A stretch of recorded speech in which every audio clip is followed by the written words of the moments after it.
We'll see. Right, let's watch Momo's video on Scholar. This is something I actually wanted to know about. Because Scholar is my job. Unfortunately, I'm still playing melee in my raid group for the first raid tier. I don't know if I'm gonna continue after that one, but like at the moment I'm still stuck in melee. But Scholar is still my comfort and like main job outside of raids, so I am curious about Momo's like perspective on the new Scholar. I assume he kind of agrees that the Scholar job is gonna be very busted in a lot of situations and is gonna be very strong in prog, but let's hear him out. And I can already see by the first point, energy drain is gonna be discussed. So, oh, fucking energy drain. So, you're curious about what changed for Scholar in Dawntrail. I'm not upset about energy drain. I'm not upset about energy drain optimization or like the minor changes they received over time. It's just like energy drain is always like a big like point of discussion between healers. It's like, well, I don't like having stacks. I have to lose damage from energy drain, and even energy drain is low damage. Optimizing those stacks is just yeah. I had this whole discussion and debate previously about what healer you would prefer in raid. Some people prefer Sage because now you can double tot and you can optimize your damage, and it's gonna be more fun, right?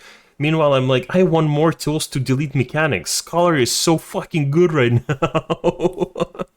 And then people start bringing up weird fucking arguments against dissipation or other cooldowns. It's like, it's perspective, but I genuinely believe Scholar is going to be eating good in Dawntrail. It's going to be eating so fucking good.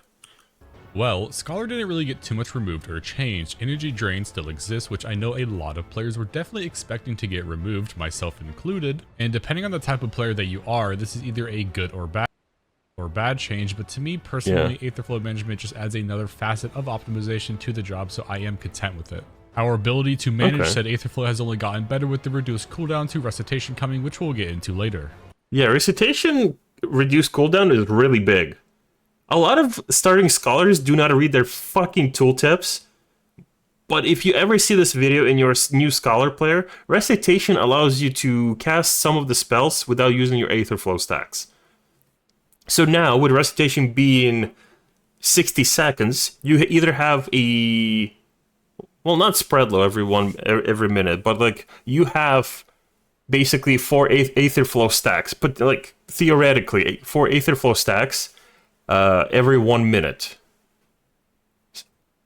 Plus dissipation. Every 3 minutes, you can add another 3 stacks. A lot of people are arguing like, oh no, I have to lose my fucking fairy to have 3 stacks. Yeah, do you not understand how strong some of the cooldowns are on Scholar? Some of those stacks are big. Very big. Those 3 extra stacks can actually define whether or not your group wipes sometimes.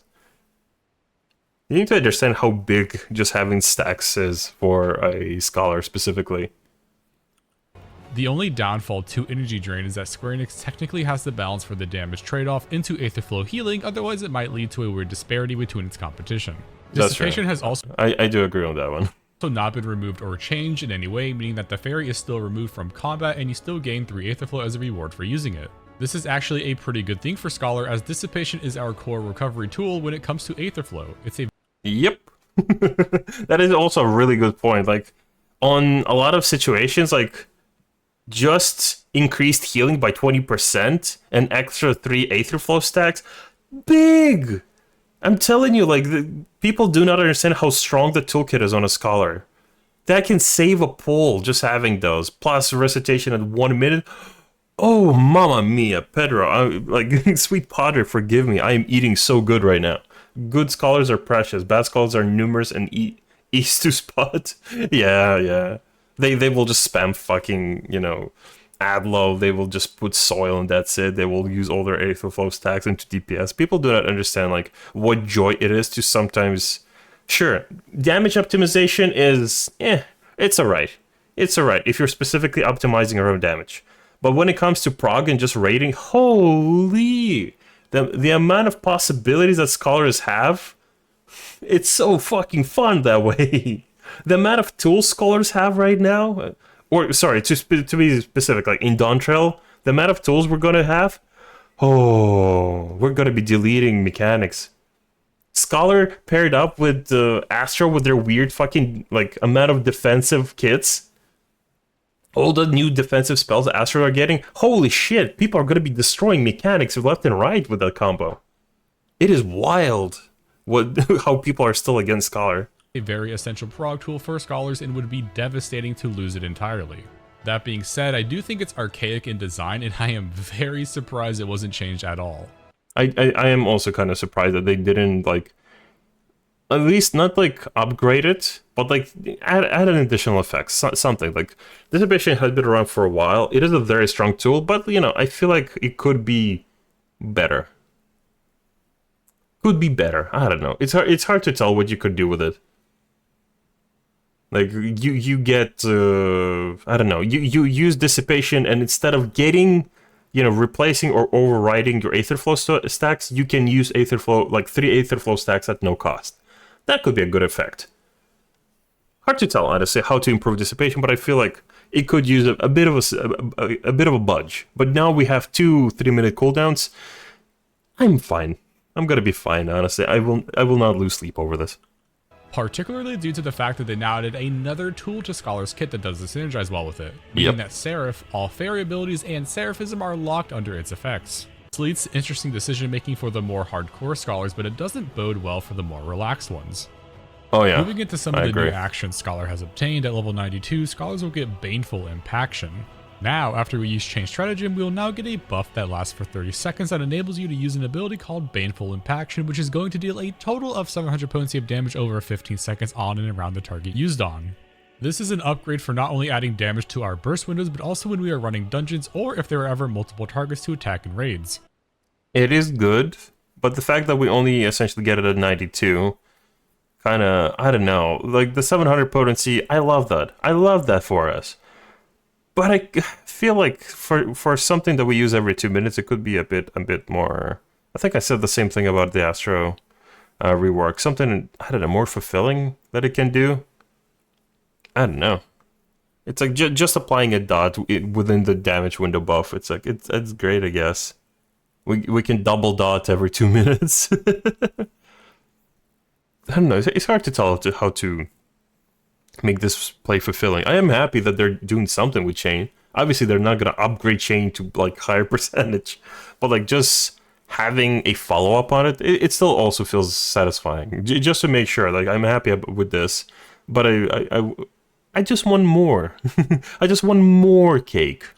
It also being on the off GCD and not on a timer that drifts will make it a very efficient tool for dealing damage to these kinds of adds if the opportunity ever presents itself. Yeah. Chain Stratagem has also been increased from 15 to 20 seconds, meaning it should be easier to land 6 energy drains and a Baneful Impaction under it without requiring Swiftcast.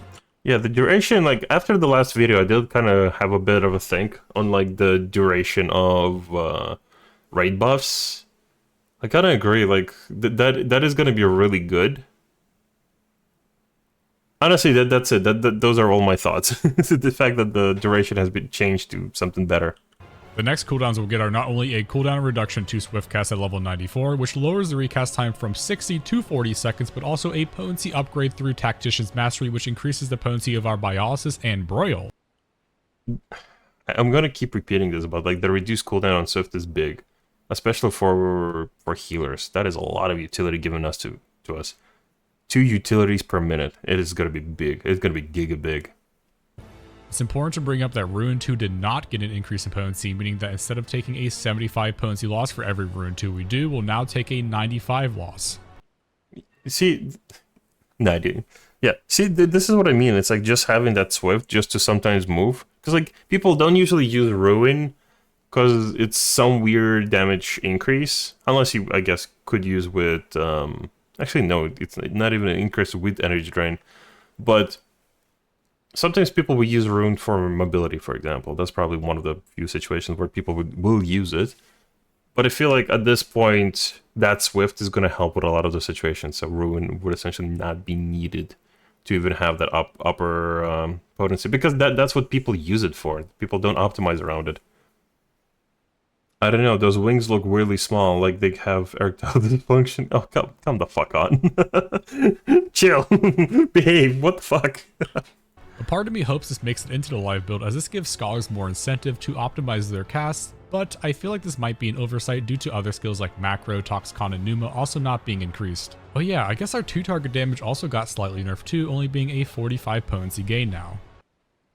I mean, before it was like 20. Wait, was it 20? I don't know. In either case, it's like the fact that it's a potency increase on 2 targets, it's still gonna be good. It's still good. We'll see if these potency values make it into the live build though. At level 96, we get a trait upgrade to Sucker that changes the ability Sucker to Concitation. Concitation seems to be a direct upgrade to Sucker with very minimal changes to how the core skill works. Anyone who's going to be doing minimal mid-eye level think down content, for example, my group right now is doing this, right? We're going through E12S. Yeah. The potency changes are very welcome, but the potency changes are not really designed for older content. Because our Sage, well, not our Sage, but like both me who tried Sage in that instance, like another Sage that trialed with us, and the third Sage that is currently healing for us, all are having trouble or had trouble healing or mitigating through that fight. Meanwhile, Scholar was fucking we felt so safe with just having a Scholar. The moment I swapped to Scholar, the moment Expedient, Spreadlow, and a lot of other tools were available to us, God, it became so comfortable. God, became so comfortable. And all these like potency upgrades, God, it's gonna be comfortable. Yeah, it's good, but it's like sinking down is gonna be a bit more difficult now just to enjoy those fights. I don't know. I wish they gave us like an option to sink down to a specific level when entering content. That would actually kind of be sick. The base potency stays the same at 200, but the shield portion is increased from 160 to 180%, which equals out to be around 40 potency. This is kind of cool because this also buffs our emergency tactics due to the shield portion being turned into a heal. Now, the next one is probably the biggest change to Scholar and Dawntrail. Recitation got its cooldown reduced to 60 seconds. 60 seconds is big! Allows the execution of Adlo, Concitation, Indom, or Excog without consuming resources. Gigabig! Theoretically 4 Aether spells per minute. It's gigabig! You can plan Recitation so much better now. It's so good! It's so good! Scholars are eating so good in Dawntrail. Holy shit! A lot of people are specifically thinking like, oh, you can do Spreadlow more often. Shut it! No! Actually, hold on. Let me remember. What's the Spreadlow cooldown to begin with? Scholar? So, yeah. So deployment tactics, I don't remember if they are going to reduce that cooldown or not. Spreadlow is still going to be every 90 seconds. Spreadlow specifically. But just having Recitation every 1 minute, holy, it's giving us so many other options. So many other options to either cast on the move, specifically heal on the move, or do a lot of other things. Like, for example, oh, holy shit. I had Scholars optimize in P4S, and they were kept requesting some weird long-ass fucking cooldowns, because they wanted to use Recitation early, then wait like a 30-second fucking pull timer, just to not have to heal on... I don't know. The optimization was very weird for P4S, specifically for high-end players who thought they were tough shit in Party Finder. that would be the way I'm gonna describe this. Just making a Party Finder fucking group, just wait 30 seconds because you don't want to cast Spreadlow during the mechanic. Not Spreadlow, but like you don't want to do Sucker. That was a farm group too. It wasn't even an optimization one. This was just some asshole that kept walling until we made a 30-second pull timer. So it's like, this will get rid of some assholes from my Party Finder groups, but this will also help a lot of healers. A lot of Scholar players like Darn Prog. This is an absolutely insane fucking change, especially because Sage didn't get anything to compensate for it with. Yeah. Square Enix seems to think that deployment tactics and Zoe are the equivalent of each other, and they are in theory, but Recitation is also the... I mean, they're not really the same, but Zoe needs a fucking... I don't know. Is Zoe the one that's getting a 60-sec... No, Prognosis is. that I don't know. Sage feel very fucking weak. Sure, they probably will do more damage, but like compared to Scholar, Sage feels so fucking weak in Dawntrail. I don't know. Equivalent of Zoe. But how? Well, when using Zoe on your creation prognosis, we take the lowest common denominator value when it comes to planning our healing, which means when using Zoe, it always ends up being a 540 flat potency shield on the party. But when we use Recitation on Concitation, it also ends up being 540 potency. Huh, weird. This is because Recitation guarantees an automatic critical on the shield, which means this is the lowest common value, while Zoe always has to be taken as a non-critical. There is also a hidden benefit to Recitation, and that is that it scales off the critical modifier, and as of patch 6.4 best in slot, that takes the base mod of 1.5 to 1.616. This means a Recitation Concitation shield in actuality is 582 potency. But let's not actually forget about deployment tactics, as that to Square Enix is actually the equivalent. When looking at deploy in almost all scenarios, it is paired with Recitation. Like, Scholars are just going to be running crit builds. Like, crit determination, depending if the direct hit rate is going to be same as determination. So it's going to be crit determination with spell speed up to a certain point, plus piety or / direct hit rate. Man, it's going to be interesting what people are going to be building. Meaning the default value of a non-buff Recitation ad loquium is 810 potency, and a Recitation manifestation is 972 potency. Oh, this changes to... And that shit is instant! Holy shit! Oh no, Scholars are eating too good. Oh no, they're gonna nerf the fuck out of us again, aren't they? Well, not the fuck, but like, they did give us experience, and then they nerfed that later. They're gonna nerf these tools, aren't they? They're gonna nerf the fuck out of them. To 873 and 1047 potency respectively when taking into consideration the patch 6.4 best in slot crit modifier. And with the reduction to Recitation being 60 seconds, this means for fights that have high hitting AoEs in 60-second intervals like P12 and E12, Scholars can alternate between a high value shield through Recitation deploy and then Recitation Concitation the next. Recitation deploy. Wait, hold on. Recitation deploy. Recitation. Seraph Constellation. Oh my god, no. He is right. So wait. Like, I knew Scholars had a lot of tools, but now that I'm looking at this fucking list. Wait, hold on. Soil. Seraphism. Why is... I'm gonna assume the soul just covers all of these spells, judging by the timer. I'm a bit confused on some of these casts. But then, wait, hold on. Holy shit! So most of... Wait, look, am I bugging? But you practically got like 3/4. Maybe more, no, less. Like 3/4, maybe 2/3 of a minute just somehow covered by Scholar. Holy shit, this is big. When you think about it in increments right now, it's like roughly like 35 to 40 seconds every minute you are guaranteed to be covered by Scholar's cooldown somehow. This is big. This is so big. Scholar and Astra just gotta be running every comp during like prog, like World First Race prog, or just like week 1 prog in general. This is giga big. Holy shit. Serve Constellation, so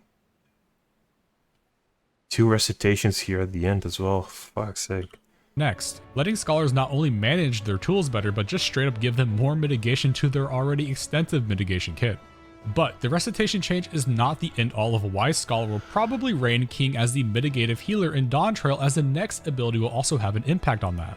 Getting into their capstone ability, Seraphism. Unlocked at level 100, Seraphism is an insane multifaceted tool. It's a 3-minute cooldown that applies a 100 potency regen over the course of the duration of the skill, which ends up equaling out to a minimum of 700 potency over the 20 seconds.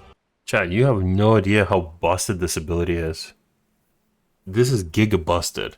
It might be like a big mana spender, but it's giga busted on some mechanics.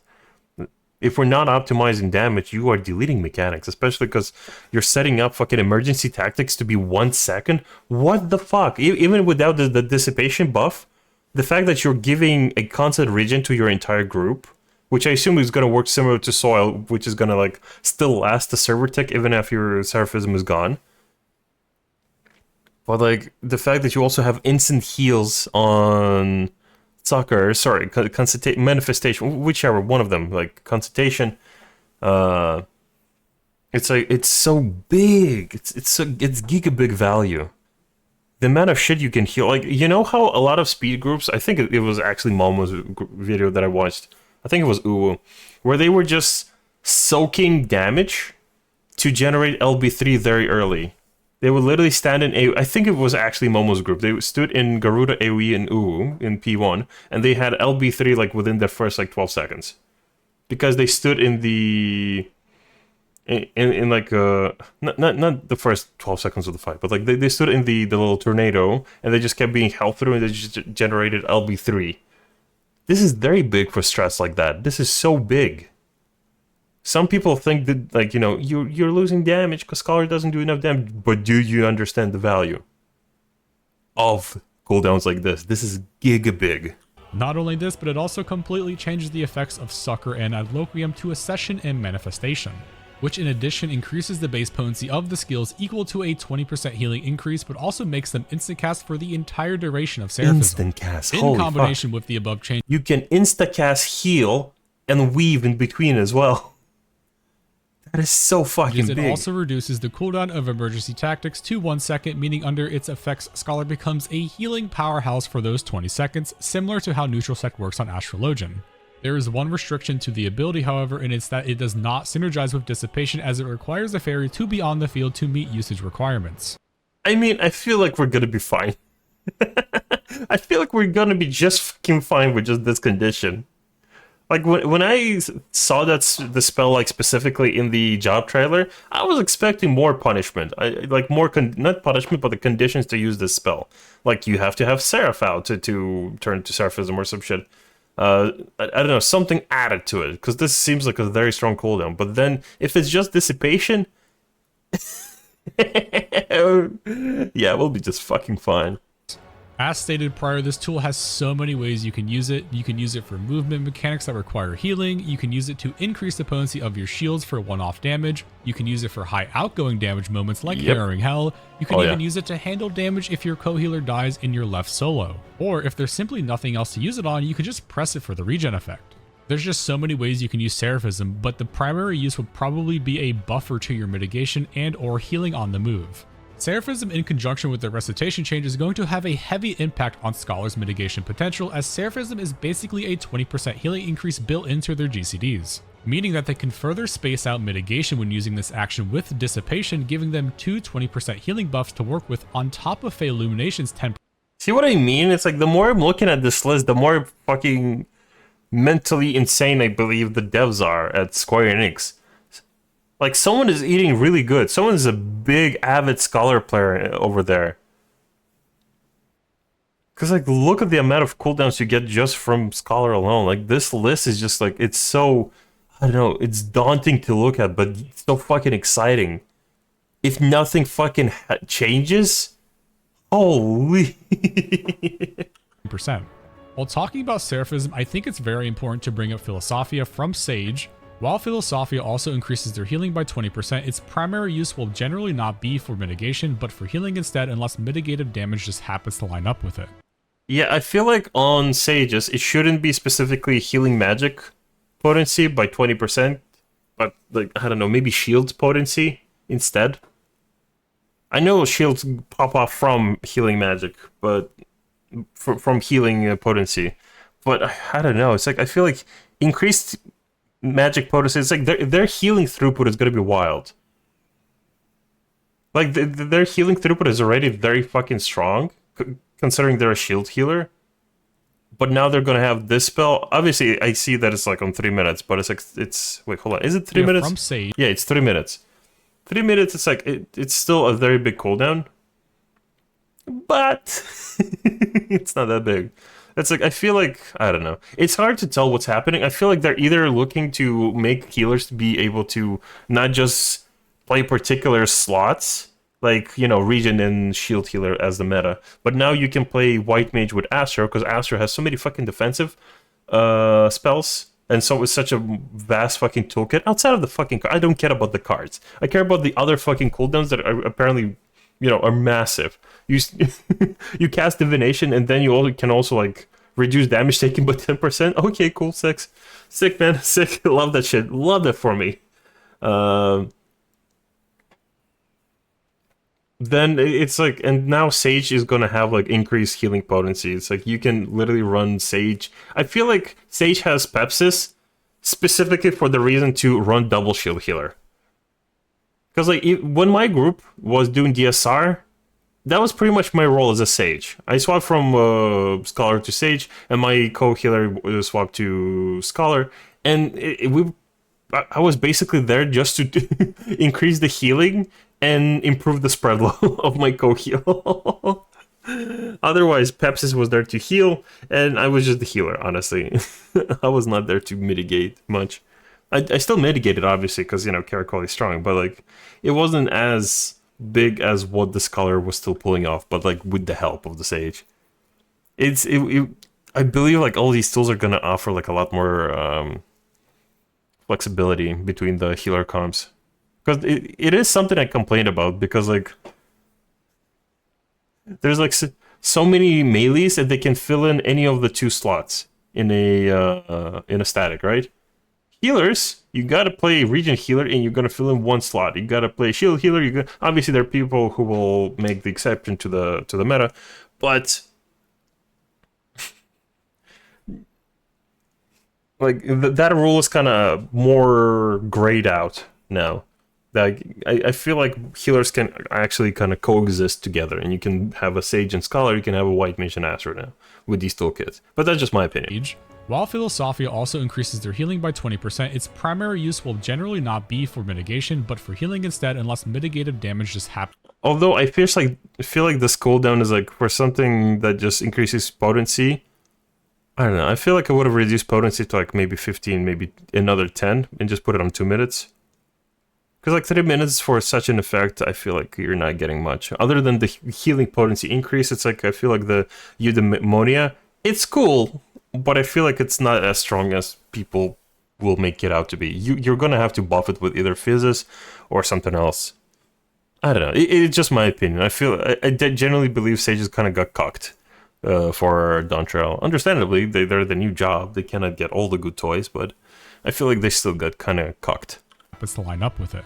Overall, Scholar hasn't really changed too much at all, and instead has only gotten stronger moving into Dawntrail, and has also acquired some fixes to some of its issues with the gain of Seraphism and the reduced cooldown of Recitation. Scholar will still be a strong pillar of the party through its use of Expedient and strong mitigation, giving the party much more room for... Remember when people laughed at Expedient? I didn't laugh at it because I used to play World of Warcraft, and you have no idea how movement speed was fucking important in some raid fights. Like one time, because I was playing healer, and one time on one fight in Burning Throne, my raid leader literally asked me, "Can you go feral?" I'm like, "But I'm not gonna do a lot of damage." They're like, "We don't need you to do damage.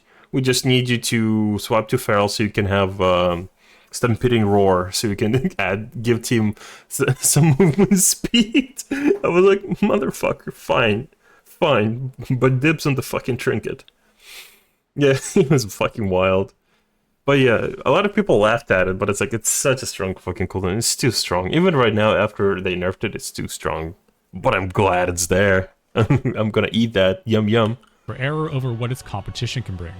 The job's fundamentals also remain a bit clunky, quote unquote, with Dissipation, Fairy Management, Aetherflow Management, and also having no instant cast that we can use for free outside of our dot, that will give players seeking avenues of optimization still something to strive for. I'm excited to see what Dawntrail has in store for us Scholar players, and I can't wait to play it moving forward. In the next video, we'll be going over White Mage, so I'll see you there.